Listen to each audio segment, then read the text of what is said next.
Hello and welcome to day 27 of Lockdown Poetry Nonsense. Today you join us on our daily walk. As you can see behind us, it's the notorious M62, so you probably can't hear me anyway.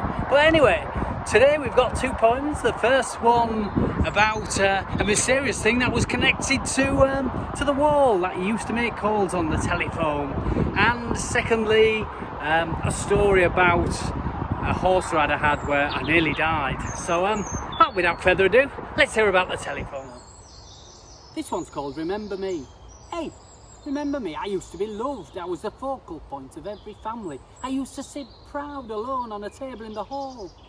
My nickname was Dog and Bone. When using me, Auntie Mabel never felt alone. There used to be squabbles about how long people used me. Timing was important. During the day I was expensive, calling abroad offensive to the wallet. Some days I'd ring and ring, there was no one there to leave a message. Fiery Fred would get in a rage when having to redial after misdialing on the circular dials, which took a while to phone any number. Trunk calls took even longer, having to remember the STD code. Peak times cost a load of cash. No one knew who was ringing me. People answered 457 203. No such thing as chat lines, a novelty was a speaking clock. No contact list, a bloody big book sitting on the shelf underneath me. I was lucky I had a mate sitting proud upstairs on the bedside table. This meant they could have a threesome, great with Auntie Gladys in the neighbouring street. Now and again I would offer 3 rings, meant that Johnny had got there safely. When looking for someone to do things, they opened up the yellow pages, found what they wanted, dialed the number and waited for ages and ages.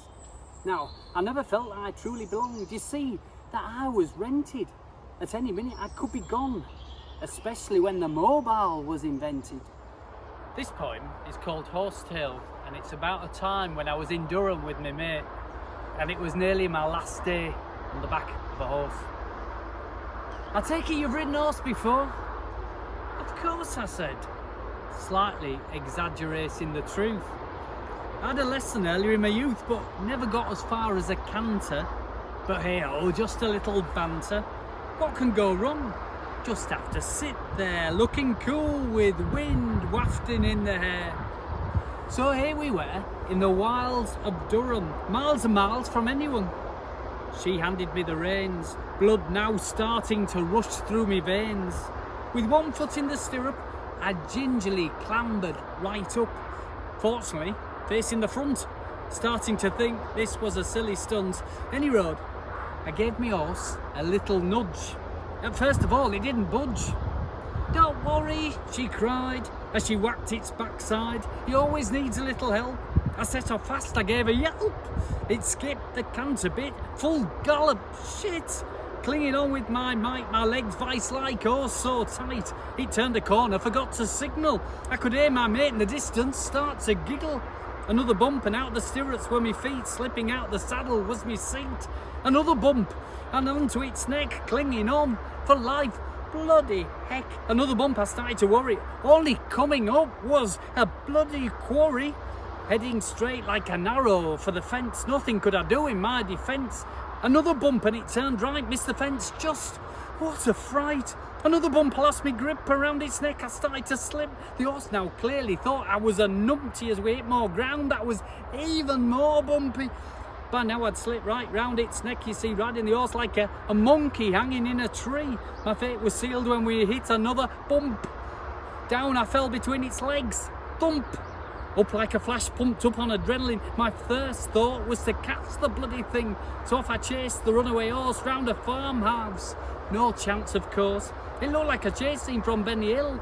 I thought you could ride, if looks could kill. Shaking, shivering and totally shocked. Clearly not in a state to be bollocked. Sorry, you can clearly see I'm no jockey. I only ride previously was at Blackpool on a donkey. Well, that's it for day 27 of Lockdown Poetry Nonsense.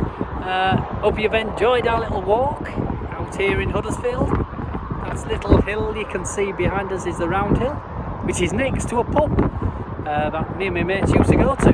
But well, I hope, as I say, you've enjoyed Lockdown 27 Poetry Nonsense, and I'll see you next Wednesday, or this Wednesday coming rather. Stay safe, and see you later. Bye now.